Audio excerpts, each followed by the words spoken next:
နိုင်ငံတော်အာဏာကိုသိမ်းယူတဲ့မြောက်နိုင်ကိုရန်ကုန်တက္ကသိုလ်ကဂုံထူးဆောင်ပွဲချီးမြှင့်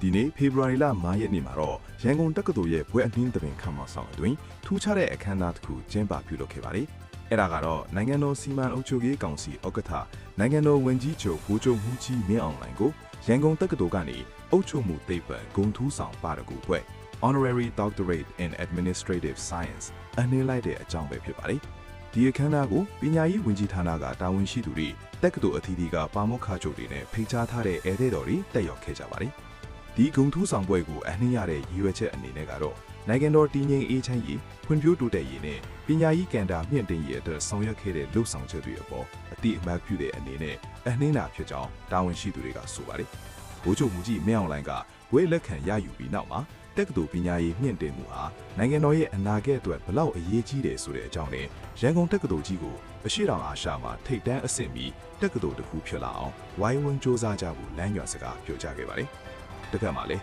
ဒီနေ့ကျင်းပတဲ့အခမ်းအနားကြောင့်ရန်ကုန်တက္ကသိုလ်ပတ်ဝန်းကျင်မှာလုံခြုံရေးတွေကိုအထူးတင်းကျပ်ထားတာကိုတွေ့ရပါတယ်။ရန်ကုန်တက္ကသိုလ်ဟာမြန်မာနိုင်ငံရေးတမိုင်းကြောင်းအရာအရေးပါတဲ့နေရာတစ်ခုဖြစ်တာကြောင့်အခုလိုဂုံထူးဆောင်ပွဲပေးရမှုအပေါ်မှာတော့လူမှုကွန်ရက်စာမျက်နှာတွေနဲ့ပြည်သူအချို့ကြားမှာသဘောထားကွဲလွဲမှုတွေနဲ့ဝေဖန်မှုတွေလည်းရှိနေတာဖြစ်ပါတယ်။ဒီနေ့ဖေဖော်ဝါရီလ9ရက်နေ့မှာပြုလုပ်ခဲ့တဲ့ဗိုလ်ချုပ်မှူးကြီးမင်းအောင်လှိုင်ရဲ့ပွဲနှင်းသဘင်အခမ်းအနားဟာနိုင်ငံတော်ရဲ့အဆင့်မြင့်ပညာကဏ္ဍမှာမှတ်တိုင်တစ်ခုအဖြစ်ဖော်ပြခံရတယ်လို့လက်ရှိနိုင်ငံရေးအခင်းကျင်းကြမှာလည်းထင်ရှားတဲ့လှုပ်ရှားမှုတစ်ခုဖြစ်ခဲ့ပါတယ်။နောက်ထပ်ထူးခြားတဲ့သတင်းအချက်အလက်တွေကိုလည်းဆက်လက်တင်ဆက်ပေးသွားမှာဖြစ်လို့ကျွန်တော်တို့ရဲ့ channel ကိုစောင့်ကြည့်ပေးကြပါအောင်ခင်ဗျာ။ကြည့်ရှုပေးတဲ့အတွက်ကျေးဇူးတင်ပါတယ်။